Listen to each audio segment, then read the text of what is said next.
আসসালামু আলাইকুম। আমার পরিবারে আপনাদের আরো একবার স্বাগত জানাচ্ছি। আশা করছি সবাই ভালো আছেন। আলহামদুলিল্লাহ, আমরাও ভালো আছি। আজকে খুব ভোরে ঘুম থেকে উঠে ভিডিও শুরু করেছি। তো ঘুম থেকে উঠে শুরু করেছি এটাও ভুল, কিছু তো কাজ করে নিয়েছি। এই সকালে ঘুম থেকে উঠেই প্রথম কাজ হয় আমার ছাগল বের করা। যাই হোক, ছাগলের কথা একটু পরে বলছি, তার আগে দেখুন মালবাড়ি গাছে এত নতুন পাতা ছেড়েছে, দেখতেই যেন অপূর্ব লাগছে। দেখুন, আর আমাদের যে ছাগল ছানা, এর কারণে কোনো ঘরের দরজা খুলে রাখার উপায় নেই, শুধু বিছানার উপরে উঠে যাচ্ছে। আর ওর গায়ে অনেক সময় নোংরা থাকে, পায়ে নোংরা থাকে, যেহেতু ওর মার কাছে থাকে। তো ওই নোংরা বিছানায় লেগে যাচ্ছে ওর কারণে। দেখুন কি অবস্থা করে, সারাদিন ওর এইভাবেই চলে। তো এই ঘরের দরজা খুব একটা খুলতে পারছি না, ওর কারণে বন্ধ করে রাখতে হয়।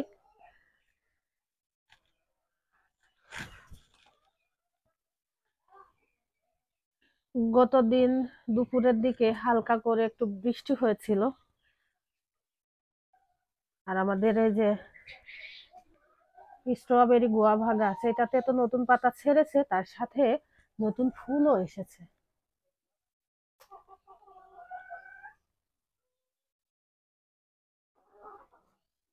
খুব বেশি ধরেনি এখনো। আর সামনে হয়তো বা ধরতে পারে। আর প্রথম এসেছে তো, মানে এই বছরে নতুন ফুল ধরেছে, যার কারণে আমার মনে হচ্ছে ফুল একটুখানি কম আসবে। আর গাছটা তো অত বড় না, দেখুন। গাছটা ছোট, তবে তার ডালপালা একটুখানি বেশি। আর আমার ইচ্ছা আছে যে এই গাছটা বড় হলে ছেটে রাখার, মানে ছোট করে রাখার, কারণ আমাদের এখানে জায়গা তো খুবই কম। অল্প জায়গার মধ্যে বেশ কয়েকটা গাছ হয়ে গিয়েছে। আর আমাদের এই যে ডালিম গাছ, ডালিম গাছটা নুয়ে গেছে। কালকে একটুখানি বাতাস হচ্ছিল, আর আমার মনে হচ্ছে ওর আগা ভারী হয়ে গেছে, এই কারণে কিছু দিয়ে বেঁধে দিতে হবে। আর আমার ঠান্ডার অবস্থা খুবই খারাপ, বেশ ঠান্ডা লেগেছে, কথা বলতে অনেকখানি অসুবিধা হয়ে যাচ্ছে।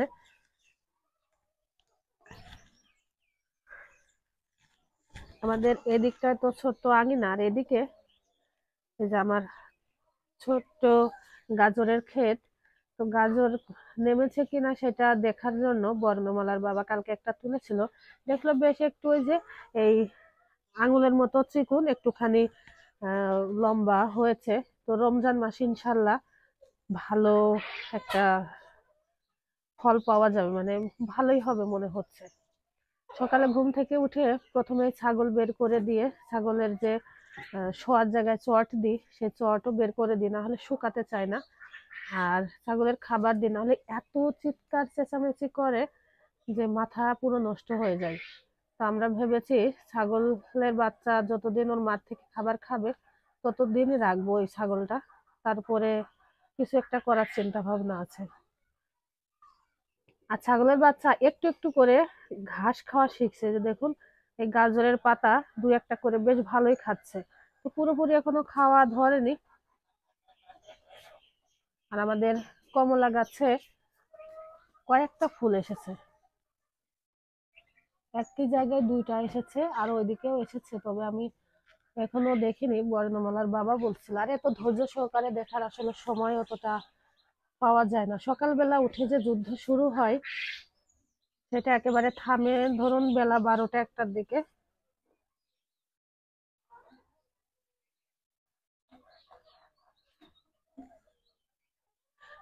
যেহেতু আমার একটু ঠান্ডার সমস্যা আছে, তো সে কারণে রাত্রে খাবার খাওয়ার পরে আর প্লেট বাটি মাজা হয় না।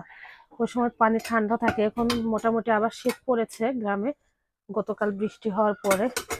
তো বর্ণমালার বাবা রাত্রে দুধ খেয়েছিল, এটা মানে এটা দুধ গরম করেছিলাম, তো সেক্ষেত্রে এটা নোংরা হয়ে আছে। আর ডিম ভাজি করেছিলাম রাত্রে, সে বাটি, খুন্তি, তার সাথে আরো প্লেট বাটি আছে, চলুন দেখাই।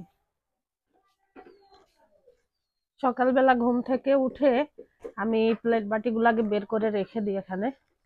এই যে দেখুন, এগুলো সব রাতের নোংরা প্লেট বাটি, এর নিচে আরো আছে অনেকগুলো। তো আবার এখন রান্না করলে হবে, রান্নার পর খাবার খেলে তো আরো হবে। তো তো এগুলো এখন আর মাজবো না, আগে রান্না করে নিই। এক হয়েছে সংসারের অনেক কাজকর্ম করে সময় পাই না, আর এক হয়েছে ছাগল ছানা, এর পায়ের ময়লায় ঘর এত নোংরা হয়ে যাচ্ছে যে কয়েকবার করে ঝাড়ু তো দিচ্ছি, তারপরও পরিষ্কার থাকছে না। আমি এখন এই রান্নার টেবিলটা ভালোভাবে মুছে নেব, যেহেতু রাত্রে তেলাপোকা ইঁদুর এগুলো হাঁটার সম্ভাবনা তো আছেই, তার সাথে রাত্রে অত বেশি আসলে পরিষ্কার করে রাখা হয় না, একটুখানি ময়লা জমে আছে। আর আমি এখানে মাছ ফ্রিজ থেকে বের করে পানিতে ভিজিয়ে রেখেছি, পাঙাশ মাছ কালকে কেনা হয়েছিল, তো মুছে নি। তার সাথে ডিমও ঘুরাই দিতে হবে, কারণ বর্ণমালার বাবা মেয়েকে নিয়ে আছে, মেয়ে আমার সাথে সাথে ঘুম থেকে উঠে যায়। তো আগে ডিম ঘুরাই দিয়ে আসি। আমি সব সবজি কেটে নিয়েছি, সব সবজি বলতে আমি আলু বেগুন রান্না করব বড়ি দিয়ে, কোনো মাছ দেব না। দুইটা ছোট সাইজের বেগুন দিয়েছি আর আলু দিয়েছি, আর একটু মসুরের ডালের বড়া করবো, এই জন্য ডাল ভিজিয়ে রেখেছি। আর এখানে ডিম সিদ্ধ দিয়েছি, পাখির ডিম 7টা ডিম দিয়েছি। আর তার সাথে মাছ রান্না করব, কোনো সবজি বাদে, মানে কোনো সবজি দেব না। তো সকালবেলায় ডিম সিদ্ধ, তার সাথে ডালের বড়া আর একটুখানি সবজি তরকারি হলে খাওয়া হয়ে যাবে। আর দুপুরে মাছ থাকবে, তার সাথে সবজি তো আর ফুরাবে না, একটু থেকে যাবে, সেই সব মাছ দিয়ে সবজি দিয়ে দুপুরে হয়ে যাবে। আসলে সকালবেলা প্রতিদিন রান্নার সময় আমি চিন্তা ভাবনা আগে থেকে চিন্তা করি রাত্রে যে কি কি রান্না করা যায়, হ্যাঁ, যাতে আমার সারাদিন মোটামুটি হয়ে যাবে। বিশেষ করে সকাল আর দুপুর, দুপুরে রান্না করতে আসার কোনো সুযোগই নাই, কারণ মেয়ে মাগরিবের আজান দেবে তার আগেই ও ঘুমানোর জন্য একেবারে অস্থির হয়ে যায়, তো ঘুমিয়ে পড়ে। আর সকালবেলা আমার সাথে ঘুম থেকে উঠে যায়, যেহেতু খুবই তাড়াতাড়ি ঘুমায়, সেক্ষেত্রে সকালবেলা উঠবে এটাই স্বাভাবিক।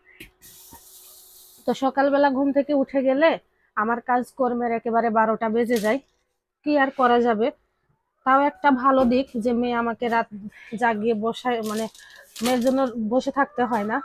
তো কিছু না কিছু তো আসলে ছোট মানুষ, একটু এদিক ওদিক তো হবেই, এই জন্য তো আর নিজের মতো করে চললে আসলে হবে না। ওই ওই কারণে আমি সকালবেলা একটু রান্নাটা কষ্ট হলেও সবকিছু শেষ করে নেওয়ার চেষ্টা করি। অনেক সময় হয়, অনেক সময় হয় না। তো মেয়েকে সকালে বসিয়ে দিই, তবে আজকে একটুখানি আহ, শীত মনে হচ্ছে আমার কাছে একটু বেশি, আর একটু আমার ঠান্ডা লেগেছে। আর আমার মেয়েও দেখছি রাত্রে একটু কয়েকটা হাঁচি দিচ্ছিল, তো মনে হচ্ছে ওরও একটু ঠান্ডার ভাব হয়েছে, যার কারণে আমি রান্না করছি। আর বর্ণমালার বাবা ঘুমিয়েছিল, বললাম তুমি একটু ধরো, না হলে ওই সাইকেলে বসিয়ে দিলেও খেলে আর আমি গল্প করি রান্না করি, দেখা যায় রান্না বান্না হয়ে যায়। তো ঠান্ডার জন্য আর আজকে ওকে এখনো বাইরে আনিনি। তো রান্না যখন একটুখানি শেষ হওয়ার পথে বা শেষ হয়ে যাবে, তখন আমি নিয়ে বাকি কাজগুলো করে নেব। আর রান্নার ফাঁকে তো আপনারা অনেকেই জানেন, আমার ভিডিও যারা আগে দেখেছেন বা মাঝে মধ্যেই দেখেন, যে আমি রান্নার মাঝখানে যে কাজগুলো সম্ভব হয় করে নেওয়ার, সেগুলো করে নিই। যেমন এই ঘর ঝাড়ু দেওয়া, মাঝে মাঝে উঠানও কিন্তু ঝাড়ু দিয়ে ফেলি, যে তোমার ছোট্ট উঠান, তারপরে কিছু গোছানোর কাজকর্ম থাকে সেগুলোও করে নিই। তো কথা বলতে বলতে আমি এই যে তেলের মধ্যে বড়ি ভেজে নিচ্ছি, এটা হলো গতকাল রাত্রে যে ডিম ভাজি করেছিলাম সেই তেল, এর মধ্যে বড়ি ভেজে নিচ্ছি। আমি আগে আলু বেগুনের তরকারি রান্না করে নেব, তারপরে মাছ রান্না করব। সবজি তরকারি রান্না হয়ে গিয়েছে। আর এই তরকারি যত ঠান্ডা হয় ততই ভালো লাগে খেতে, তবে এর ভিতরে মূলা দিলে বেশি ভালো হতো। তো এখনকার মূলা তো অত ভালো লাগে না খেতে, এই জন্য আর খাওয়া হয় না। আর এদিকে আমার মাছের তরকারিও প্রায় হয়ে যাওয়ার মধ্যে। মশলা বেশ ভালোভাবে কষিয়ে নিয়ে মশলার মধ্যে মাছ একটুখানি উল্টে পাল্টে নিয়েছি, এবার দিয়ে দিচ্ছি পানি। 2-1 বলক উঠে গেলেই আমি মাছ নামিয়ে নেব। আজকে সব রান্না বান্না হয়ে গিয়েছে, এখন খাবার খেয়ে নেওয়ার পালা। আর রান্নার পরে তো রান্নাঘরের অবস্থা একেবারে বিধ্বস্ত হয়ে থাকে। আর তার সাথে সকালবেলার প্লেট বাটি তো দেখালাম আপনাদেরকে। তো সব কাজকর্ম মোটামুটি করেছি। আর এখানে এটাতে আমি দুধ জাল দিই, তো চুলাটা যেহেতু একটুখানি গরম থাকে এই জন্য গরম মানে বসিয়ে রেখেছি যেন একটুখানি গরম হয়ে যায়।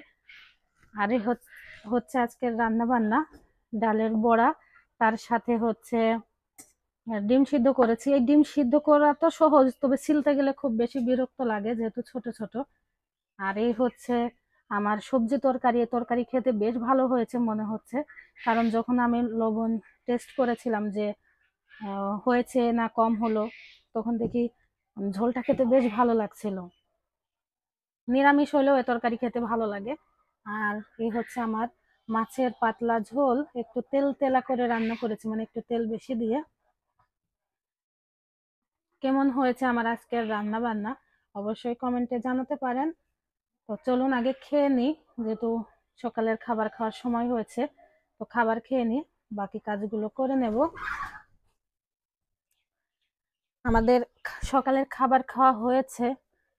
আর ছাগলে আমাদের এই গাছ কি করেছে দেখুন, ওইটা তো একেবারে পাতা নাই করে দিয়েছে, সম্পূর্ণ পাতা খেয়ে নিয়েছে, একটা পাতাও নাই ছোট গাছটাতে।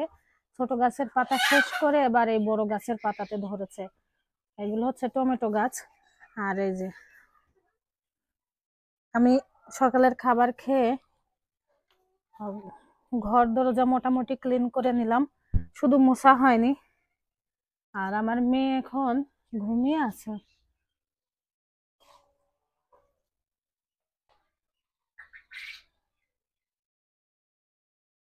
আর গাছ তো একেবারে নষ্ট করে দিচ্ছে ছাগল, যেহেতু এখন একটু করে খাওয়া শিখছে। এ কারণে বর্ণমালার বাবা এই যে এই জায়গাটাতে একটু ঘিরে দেবে। এই যে এইটুকু ঘিরে দিলে দেখা যাবে ও এদিকে আর আসতে পারবে না। আর ওদিকে তো কোনো গাছ নেই, শুধু ওই একটা এই যে পুঁই শাক গাছ আছে, তো ওইটা অল্প দিন এমনিতেই কেটে ফেলবো। তো এই কারণে এই যে একটা তক্তা বাঁশ, বাঁশ না এটাকে কি বলে যেন, চটা বাতা, কত নাম বলছে।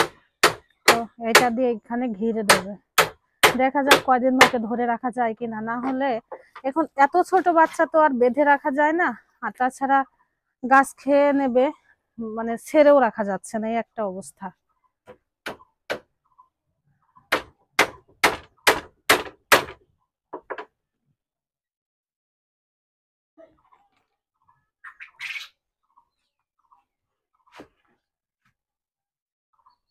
সকাল থেকে ছাগলের জায়গা 2 বার পরিষ্কার করা হলো, কিছুক্ষণ পরে দেখা যাবে আবার নোংরা হয়েছে। এই ছাগল পোষা হলো আরেক ঝামেলা, পছন্দসই খাবার না হলে খেতে চায় না।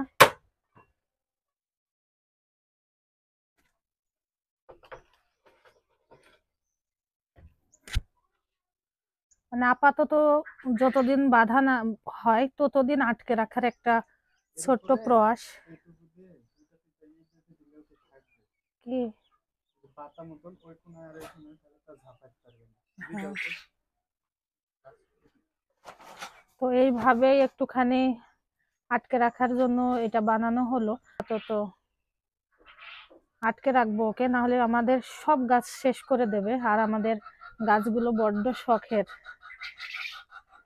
আর গতকাল বৃষ্টি হওয়ার কারণে কোনো কাপড় শুকায়নি, যার কারণে সকালবেলা উঠে আমি কাপড় চোপড় রোদে দিলাম। ছাগল যে আটকে রাখার জন্য যেটা তৈরি করা হলো, ওটার মধ্যে আমি এখন ছাগলের বাচ্চাটা ধরে দিয়ে আসবো। ওঠ ওঠ ওঠ ওঠ, ধরো ধরো ধরো ধরো। এই তো ধরে নিয়েছি।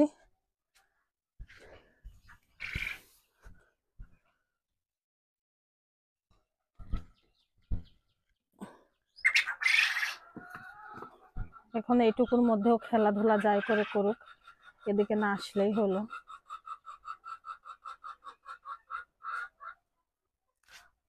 মেয়ে ঘুমিয়ে আছে, এই সুযোগে কাজকর্মগুলো শেষ করে আমি দ্রুত গোসল করে নেব। এই হলো কাপড় চোপড়ের অবস্থা। আজকের ভিডিওটি এ পর্যন্তই। আপনারা ভালো থাকবেন, সুস্থ থাকবেন, সাবধানে থাকবেন, আমার পরিবারের জন্য দোয়া করবেন। আসসালামু আলাইকুম।